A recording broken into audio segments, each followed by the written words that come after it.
¿Qué tal? Soy Diana Manso, periodista zapoteca y también miembro de Conectas Hub. Y el día de hoy vamos a platicar con Valeria Durán, que es coautora de un interesante libro, el cual pues recientemente se presentó, que se llama Mexicanas en Pie de Lucha.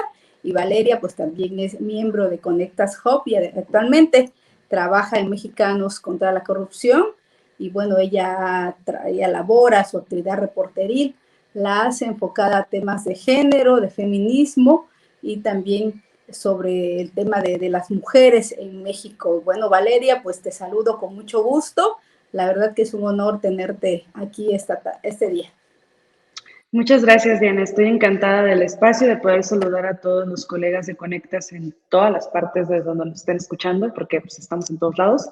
Entonces, encantada de estar con ustedes y poder compartirles sobre este libro que acabamos de publicar.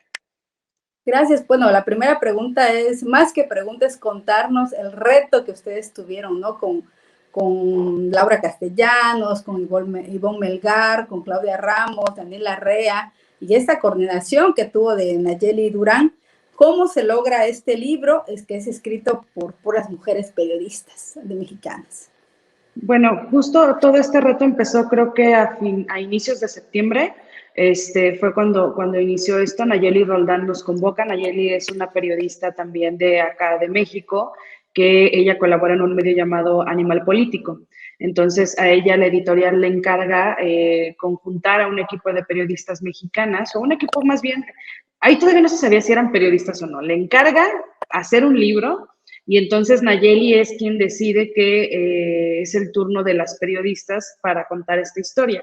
Ella en una entrevista con otro medio justo comentaba que podría haber convocado académicas, podría haber convocado abogados, pero sintió que pues era momento de que las periodistas que somos las que nos dedicamos a cubrir este tipo de temas de género, desde las manifestaciones, los cambios en gobierno, los delitos como el feminicidio y demás, pues estando en la cancha podríamos contarlo de una manera que no se había contado, ¿no? Entonces, obviamente, ahí nace la idea de que sean mujeres y periodistas mujeres las que colaboremos en este libro, y es como nace pues este Dream Team, como nosotros lo llamamos, de periodistas que escribimos para Mexicanas en Pie de Lucha.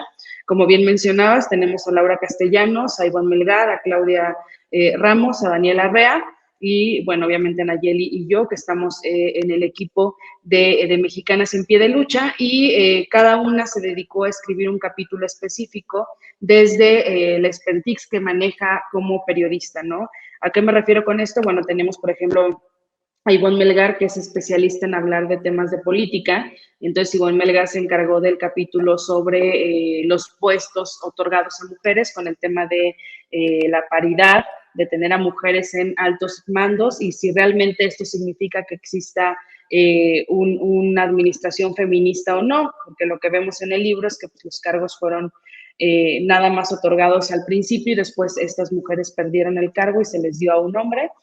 No les voy a hacer más spoilers para que puedan leer el libro y vean como todas las sorpresas con las que se van a encontrar. Hay entrevistas muy interesantes. Está el capítulo de Claudia Ramos, que ella es más especialista en todo lo que tiene que ver con la historia de la lucha feminista. Entonces ella nos hace un conteo muy bueno sobre la lucha desde la primera, segunda, tercera hasta la cuarta ola, que es en la que estamos ahorita, todos los logros que se han hecho desde México, las conferencias internacionales de las que hemos sido parte las mexicanas para lograr un cambio en la lucha o en la agenda feminista a nivel internacional. Ella narra todo esto, sus capítulos vienen enlazados, y bueno, Daniela Rea, que es una excelente periodista en temas de derechos humanos, ella pone justo en el primer capítulo, pues nos pone en sintonía con el contexto de la pandemia, una pandemia que atacó a todo el mundo, una pandemia que llevó al confinamiento a todas las personas que habitamos este planeta, entre ellas obviamente las mujeres que colaboraban en trabajos, que eran maestras, que tenían vocaciones de cualquier tipo y que tuvieron que pararlas para empezar a dedicarse a los trabajos de cuidado, porque en este contexto patriarcal pues son las mujeres las que son las adecuadas para cuidar a los hijos, cuidar a los adultos mayores, cuidar hasta al esposo. Entonces se delegan sus trabajos profesionales para poder dedicarse a los trabajos de cuidado, y Daniela Rea, con una narrativa muy buena, se encarga de contarnos de qué va este tema, ¿no? Cómo estos trabajos de cuidado que son bastantes y no son pagados, se invisibilizan en el contexto de que algo que también es violencia cuando hablamos de temas de género. Y pues para cerrar tenemos mi capítulo que está enfocado en el delito de feminicidio, del que pues ya les hablaré más a detalle durante la entrevista, y a Laura Castellanos, que para cerrar con broche de oro el libro nos habla de manifestaciones. Ya para cuando llegas a ese capítulo, pues ya entiendes muchísimo el contexto de la lucha feminista en México, de dónde estamos parados, cuánto nos debe el Estado de manera general, y cerramos con este capítulo, obviamente sin dejar de lado a Almadelia Murillo, que hace el prólogo de este libro con una historia que ella narra de algo que, con lo que se topó en su día a día. Entonces, el libro tiene pues una muy buena narrativa, una narrativa periodística, pero eso no significa que sean solo datos duros, como acostumbramos los que nos dedicamos al periodismo de investigación, sino que pues salimos un poco de ese esquema para hacerlo algo más narrativo, sin caer en algo novelesco. Todo está basado y documentado en archivos, en expedientes, entonces está muy nutrido, pero tratamos de hacerlo lo más digerible posible, pese a los temas obviamente tan difíciles que tocamos, que yo creo que pues no lo hacen precisamente la lectura más amena para un sábado en la mañana con el café, pero pues es una lectura muy necesaria hablando del contexto de violencia de género que se vive en el país. Gracias, Valeria. Ahora, ¿por qué escribir en este país, México, no un libro que hable precisamente sobre el Estado machista y sus violencias? Tú ya nos comentabas lo que trae este libro, pero ¿por qué? ¿Por qué hacer este libro en México, no? Y sobre todo, pues este sistema patriarcal que cada vez vemos se agudiza más en este país. Claro. Bueno, lo que hemos visto con mayor fuerza, por decirlo de alguna manera, gracias a las redes sociales, desde 2016 a la fecha, es que el movimiento feminista está teniendo una fuerza muy amplia, no que antes no la tuviera. En el libro incluso se narra cómo antes las mujeres en las manifestaciones feministas, te hablo de los 80s o 70s, eran, no sé, un grupo de 70 mujeres y ellas estaban rompiéndolo todo, metafóricamente hablando. Y era verdad, porque eso era un gran número para ese momento, pero ahorita vemos manifestaciones de miles y miles de mujeres que se reúnen a exigir justicia, a exigir un alto a la violencia, a exigir que se les pague adecuadamente y demás, ¿no? Entonces vemos una evolución en la que las mujeres poco a poco están dejando de tener miedo de salir a las calles y exigir justicia y exigir mejores tratos y mejores derechos, ¿no? Que no se les minimice por el simple hecho de ser mujeres. Las redes sociales han ayudado muchísimo. En esta cuarta ola tenemos a muchísimas mujeres, la mayoría muy jóvenes, más jóvenes que tú y yo. O sea, estamos hablando de chavitas de 14 años, de 12 que están tomando las calles, que son el grupo fuerte de las manifestaciones. Entonces, esta fuerza que se da pues en conjunto con las redes sociales y las manifestaciones que se registran de manera recurrente en todo el país y obviamente agregándole el gran número de asesinatos violentos de mujeres, tanto que son como no son tipificados como feminicidio, y la ignorancia de las autoridades, así como declaraciones del propio presidente diciendo que el movimiento feminista se creó como contrapeso al poder, como si el movimiento feminista hubiera nacido hace 2 años, en 2018, 2019, cosa que no es verdad. Pues todo esto nos estaba lanzando un indicativo de qué tan necesario era hacer un libro como Mexicanas en Pie de Lucha, donde se explicara por qué este movimiento no es nuevo, no nació como contrapeso al poder, no es un partido político, no está buscando tumbar a una administración presidencial, sino lo que está haciendo es lo que ha hecho desde los años 70, 60, es exigir justicia, exigir mejores tratos para las mujeres, mejores derechos y paridad para las mujeres, y que mejor que explicarlo aquí, ¿no? Donde obviamente, como te comentaba anteriormente, tenemos pues la historia del feminismo. Por eso era tan necesario, con el contexto de violencia, la invisibilización de la violencia y desde el púlpito presidencial diciéndose que el movimiento feminista solo es algo que se creó para darle la contraria al gobierno como contrapeso, que no es así. Pues era muy necesario poner este libro en agenda pública. Gracias, Valeria.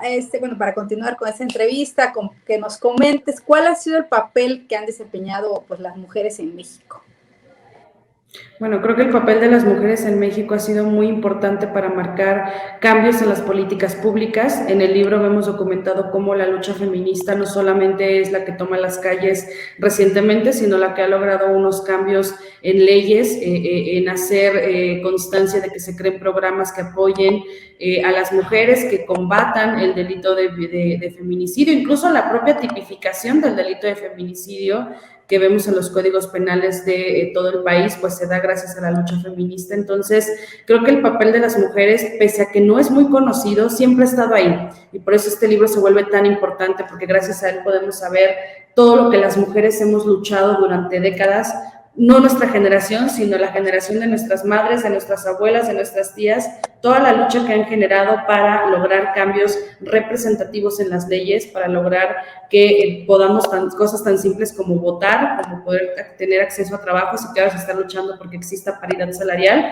Y bueno, pues también ahora que las mujeres ocupen puestos de poderes importantes, incluso tener una mujer presidenta, sería genial. Entonces aquí podemos ver cuál ha sido el papel en este libro, lo podemos encontrar perfecto, pero pues parte de ello es lo que te comento en este momento.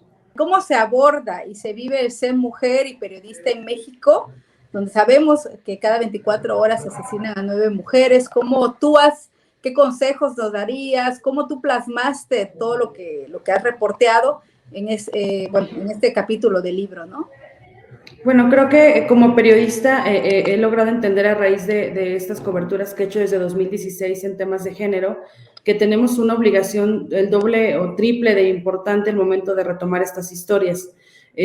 Como una costumbre desde el periodismo, parecía que las historias de violencia de género estaban relegadas a la sección de nota roja, de policíaca, donde solamente se hablaba de que habían asesinado a una mujer sin ningún contexto del tipo de violencia, sin ninguna investigación o seguimiento, y las típicas fotografías del cuerpo de la mujer expuestos, ¿no? Entonces, lo que nos ha enseñado esta evolución del movimiento feminista es entender cómo contar las historias sin revictimizar, y es lo que he venido haciendo en los reportajes que he realizado en colaboración con Conectas, y obviamente en el capítulo que me toca a mí, que se llama Feminicidios, Justicia Ciega, el capítulo que yo escribí para Mexicanas en Pie de Lucha, y donde lo que trato es sino lo que me esforcé demasiado es en evitar la revictimización. ¿Cómo se evita esto? Bueno, sabiendo qué tipo de información puedes o no puedes publicar, cómo no afectar al debido proceso, en este caso con carpetas de investigación a las que tuve acceso para poder escribir mi capítulo con 2 historias de las que hablo aquí. Entonces, es aprender cómo contarlas, insisto, sin afectar la investigación, sin revictimizar, sin culpabilizar a la víctima porque salió tarde, porque tomaba, porque no iba a la escuela, los típicos clichés que hay en las cabezas de las notas que todos hemos leído. Bueno, cambiar esa narrativa por completo y explicar mejor cómo es que estas mujeres de repente sus vidas se vieron truncadas, quiénes eran, qué les gustaba hacer, cuáles eran sus proyectos de vida, y cómo todo esto genera una empatía con el lector para el momento en el que tú explicas que alguien simplemente por el hecho de ser mujer decidió quitarles la vida, decidió asesinarlas, porque quitarles la vida es incluso hasta romantizar, es asesinarlas, decidió asesinarlas con extrema violencia, cometer un feminicidio. Pues bueno, trunca todo este proyecto de vida y después viene la lucha de los familiares de víctimas que ahora se enfrentan a otra doble muerte, que es la de el Estado indolente, ¿no? El que no respeta, no hace investigaciones adecuadas y termina garantizando, al parecer, la seguridad de los feminicidas y no de las víctimas, lo cual pues da como resultado un 93% en impunidad en el delito de feminicidio. Gracias, Valeria. Y bueno, a partir de esto que también nos estás contando, quiero preguntarte, ¿cuál es la mejor forma de poder contar, ¿no? O de informar a nuestras audiencias o al momento de redactar el tema de los feminicidios, la violencia de género, para no seguir normalizando estas prácticas nosotros como periodistas, ¿no? Que como tú bien lo has dicho, ¿no? Antes estaba todo este tema en el área roja o en la zona donde solo es las fotografías todas alarmantes, llenas de sangre, ¿no? Y sobre todo ponías prejuicios, ¿no? ¿Cómo romper con estos clichés que tú dices? ¿Cuál sería como esta mejor forma de contar estos temas? Darles nombre, nombrarlas. Claro, yo he tenido la fortuna de que me inviten a dar un taller justo sobre cómo cambiar las narrativas en temas de género y más en las coberturas, pues desde el lado periodístico, que es a lo que yo me dedico. Y ahí lo que explico es que hay que apegarnos muchísimo, aunque a veces no lo hacemos, pero hay que apegarnos muchísimo al tema legal con los abogados, a entender hasta dónde podemos llegar. ¿Por qué? Porque se acostumbra que pues busquemos lo que tengamos con tal de generar clics, de generar venta, de generar audiencia, y a veces decimos lo más morboso es lo que va a hacer que la gente me lea, y no. En el tema de violencia de género y en general en todos los temas que tienen que ver con impunidad y derechos humanos, el morbo nunca debe de ser el motor que nos lleve a cubrir estas historias, tenemos que darle la vuelta. Entonces, a lo mejor podemos tener un video buenísimo de la autopsia de la víctima o algo así, pero hay que cuestionarnos si es válido o no publicar esa información. Recientemente la ONU, específicamente la iniciativa Spotlight, lanzó un proyecto, un libro que está enfocado en explicar cómo cubrir los temas de violencia de género sin revictimizar. Tuve la oportunidad de haber colaborado, de que citaran algunos de mis reportajes como ejemplo, y básicamente lo que mencionan ahí es quitar el morbo de lado, ¿no? A lo mejor tenemos la mejor foto del mundo, pero esa foto de la mujer desollada no aporta nada. Y siempre preguntarnos como periodistas, si se tratara de un familiar, de mi amiga, de mi hermana, de mi mamá, de mi mejor amiga, ¿yo dejaría que esta foto se publicara? Si la respuesta es no, pues a buscar otro recurso, ¿no? Evitar estas fotografías que revictimicen, donde ponemos a la chica fumando, bebiendo, y entonces en automático lanzamos el mensaje de pues era fiestera y por eso le pasó. Algo que todavía los medios lastimosamente siguen haciendo en México. Lo vemos con el caso de Devani, que es una chica que fue asesinada en el estado de Nuevo León hace un par de meses aquí en el país. Y bueno, ese ejemplo ha sido clave porque se le ha revictimizado. Ya ha pasado el caso de decir que ella se aventó solita una cisterna para morir. Los medios empezaron a cuestionar que si traía condones en la bolsa, entonces a lo mejor era promiscua y por eso le pasó lo que le pasó. Entonces, evitar todas esas narrativas es fundamental. Insisto, creo que para hacer más sencillo y corto esto, porque ya después tendremos tiempo de hablar sobre nuevas narrativas en temas de género, pues la básica pregunta, ¿yo publicaría esto sobre un familiar? Si la respuesta es no, a buscar otro recurso. Perfecto, muchas gracias. Ahora, adentrándonos más al libro, ¿cómo fue un reto para ti como periodista de escribir pues un segundo libro? ¿Qué consejos darías tú, ¿no?, a los periodistas que muchas veces pues hacemos notas nada más, pero nunca nos adentramos a hacer ya una narrativa más profunda, de investigación, como tú lo dijiste al inicio, no utilizar solo datos duros para lograr pues un libro, ¿no? Y como este caso, de Mexicanas en Pie de Lucha. Bueno, creo que diste en un punto muy importante porque como periodistas nos cuesta muchísimo, como dice la expresión, soltar la pluma, porque estamos muy aferrados a escribir sobre datos duros, ¿no? Entonces estamos acostumbrados a que no tenemos licencias literarias en el periodismo de investigación, a que todo se documenta, y la ventaja de un libro es que te permite narrar un poco más, no ser tan duro. Entonces, ventaja desde el lado de que cuando escribimos libros como periodistas de investigación, pues si tenemos acceso a una carpeta podemos narrar lo que vemos ahí, ya no necesitamos solamente poner pura cita textual y nosotros no tener voz, o también aprender a que podemos incluso profundizar porque nos volvemos hasta cierto punto expertos en el tema que manejamos. Entonces es algo que a mí me costó muchísimo trabajo entender, que fue una de las cosas que más batallaba con nuestro editor en Penguin, y en específico en el sello Grijalbo, que son los que traen Mexicanas en Pie de Lucha, que me decía, tú ya tienes años trabajando esto, permítete opinar, permite que puedas hacer comentarios académicos del por qué crees que pasa esto, bla, bla, bla. Y yo decía, no, así como periodista nosotros nunca podemos opinar y nosotros no somos el foco. Bueno, en el libro se puede, ¿no? Entonces puedes imprimir esa parte y es como súper importante no tener miedo a hacerla. Es una manera completamente diferente de contar historias. Entonces yo creo que todos nos deberíamos de animar. A lo mejor no todos tenemos la fortuna pues no sé, de tener un libro prontamente. A mí la verdad es que pasaron años para que me invitaran a uno. Entonces lo primero que hacer a lo mejor es practicar poco a poco en las crónicas que nos toca hacer y demás, para empezar a tratar de soltar la pluma y cuando llegue la oportunidad tener incluso un proyecto que proponer a un editorial, y entonces ya no es tan difícil y no les rompe tanto la cabeza como me pasó a mí. Pues muchas gracias, Valeria, de verdad, por esta charla que tuvimos en esta tarde y sobre todo recomendarle a quienes nos vean, pues el texto tuyo, ¿no? Feminicidios, Justicia Ciega, que de verdad no se lo pueden perder, y además de este libro tan fabuloso que nos enseña, ¿no?, sobre todo a los periodistas, pues a no revictimizar, a obtener nuevas narrativas y sobre todo, pues de personas que trabajan, ¿no?, de periodistas. Sobre todo es un libro hecho por periodistas que también es de fácil acceso y podamos nosotras de alguna forma aprender a no revictimizar, y sobre todo un tema tan profundo como es la violencia de género. Así que Valeria, pues te agradecemos esta charla y también como miembro de Conectas Hub, estamos contentos de tenerte siempre en Conectas, porque siempre nos aportas esas narrativas que tú nos das para seguir, sobre todo en esto que nos decías, ¿no? Del libro, de soltar esa pluma, de ser de alguna forma libres, ¿no? Para poder contar no solo esas crónicas con datos duros, sino poder darle una profundidad más a cada uno de los textos. Así que muchísimas gracias por estar con nosotros y por ser miembro de Conectas Hub.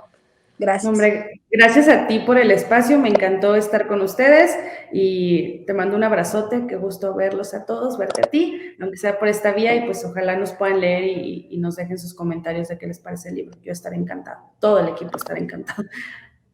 Gracias, no, a ti, de verdad que también te mando un fuerte abrazo, y a todos los miembros de Conectas Hub, que estoy segura que no se van a perder de esta charla tan interesante con Valeria Durán, periodista mexicana. Gracias.